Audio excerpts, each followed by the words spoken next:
This text is that Moses, before he's dying, it's near the end of his life, but it is just prior to them crossing the Jordan and beginning the conquest, which he's not going to lead, of course. The decision's already made. Joshua's the man.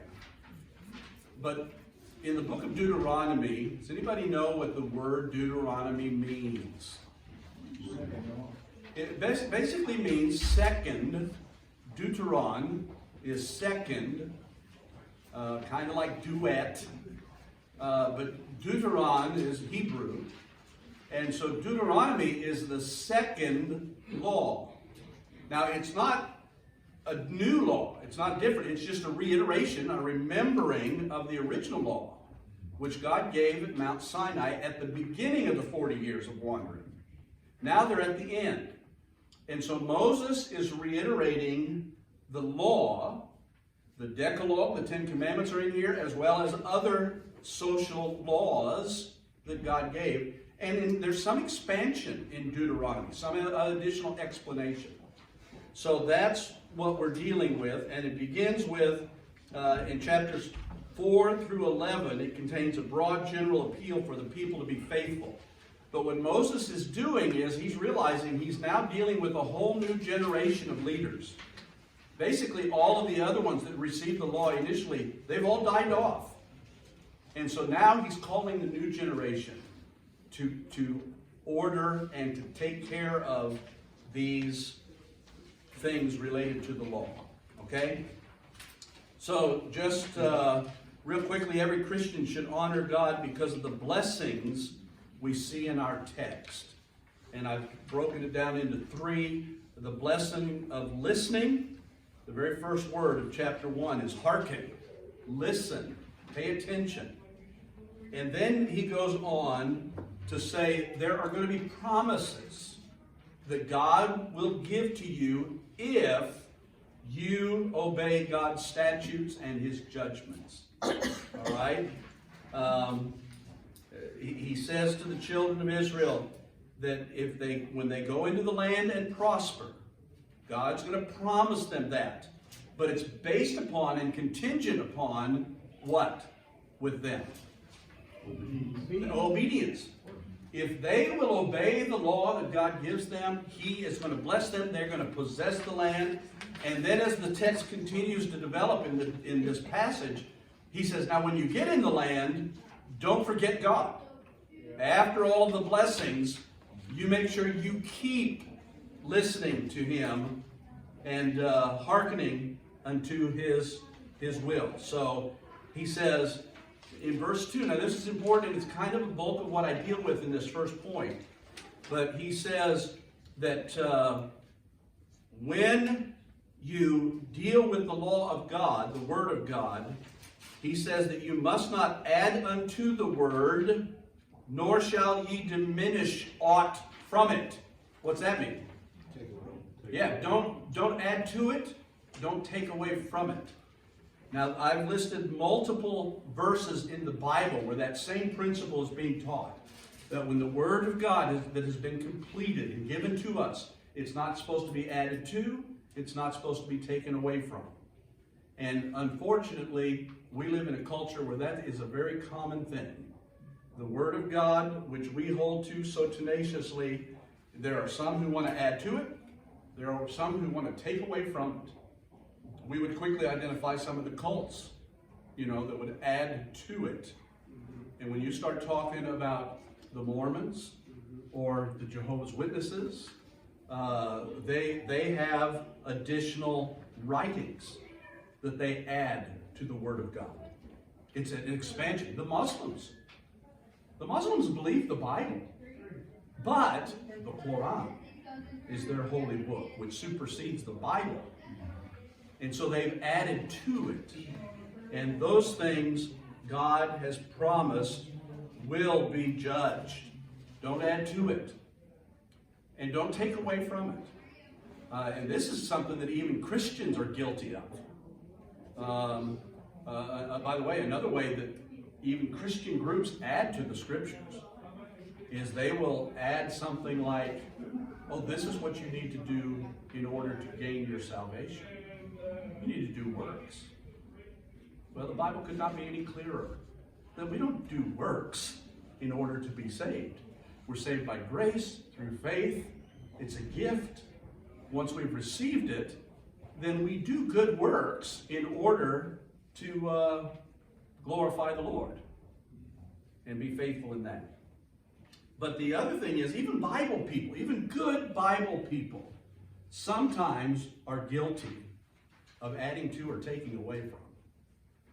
I know some people who would be absolutely defiantly in favor of the Word of God.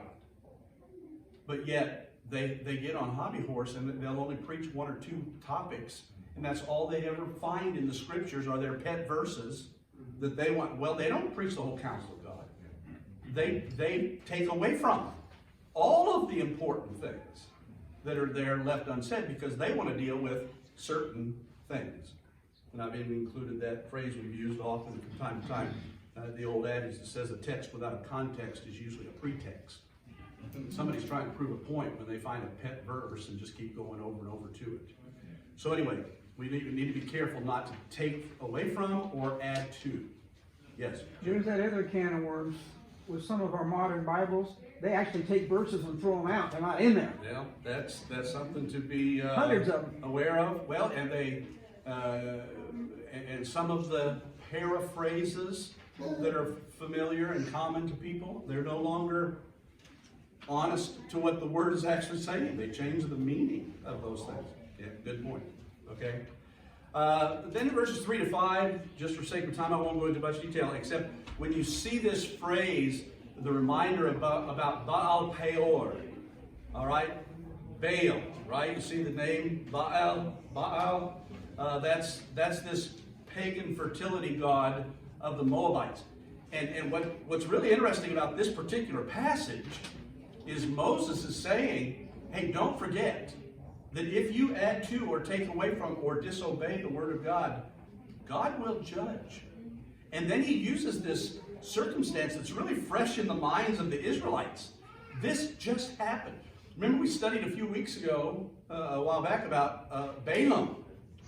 And Balak, the king of Moab, said to Balaam, curse Israel. He said, I won't do it. I will not do it. But he took a large bribe and said, I'll tell you what, I'm not going to curse them, but I will tell you how to get to them. You get them to stray from God. You get them to worship false gods. You get them to marry your Moabite women and have their hearts dragged away from the true and living God towards idolatry. And that's exactly what happened. That's what he's referring to in this story. He said, all of you remember what just happened at Baal Peor, where God judged because of your idolatry and your pursuit of a false god, and it even says 24,000 of you died. And those that lived were still alive and were very conscious of what happened to those that God judged because they had taken away from the word of God and stopped obeying it. How much time do you suppose has passed since that actually happened where he's bringing it up here again? Not long. Now, I'm of the opinion it's probably within the context of a couple of years between what Balaam did and then these people having their hearts stolen away. Okay? And in those that were involved in that rebellion that Moses identifies, they were killed, and so were 24,000 total. All right. Just for sake of time then, the second point, the blessing of honoring. He speaks to the fact that, listen, if you obey the word of God, if you live by the statutes and the judgments, if you do these things, the nations of the world, the nations around you, they are supposed to take notice and realize your wisdom and your understanding in the sight of the nations. We're supposed to have a testimony. Yeah. The nation of Israel, and they failed miserably at this, by the way. They became so internal, believing that only they were God's chosen people in the apple of his eye. They did not turn outward toward the Gentiles. In fact, they developed terrible attitudes and feelings against the Gentile people, even though they were supposed to be a witness to the Gentiles. And yet, that's one of the amazing things as we studied in the life of Jesus in the Gospels. how Jesus so frequently is reaching out and ministering to Gentile people. Must needs go through Samaria. Exactly. And the people of the Jewish people reacted against that. They were not happy that Jesus was including the Gentiles in salvation as well as the Jews. But all the way back here in the Old Testament, the law of God was given so that the children of Israel could live by the law, and the nations would observe it, and that they would come to the conclusion that there's something special about these people. Even though they don't have a king, they live by these special laws of their God. All right? And then the last verse, verse 9, I'll just read it, and you'll understand the context as we're done. But Deuteronomy 4:9 says, "Only take heed to thyself, and keep thy soul diligently, lest thou forget the things which thine eyes have seen, and lest thou depart from thy heart all the days of thy life, but teach them thy sons and thy sons' sons." This verse is an encouragement for us to do a blessing of teaching. We're supposed to pass this information along. It's to be given to the next generation.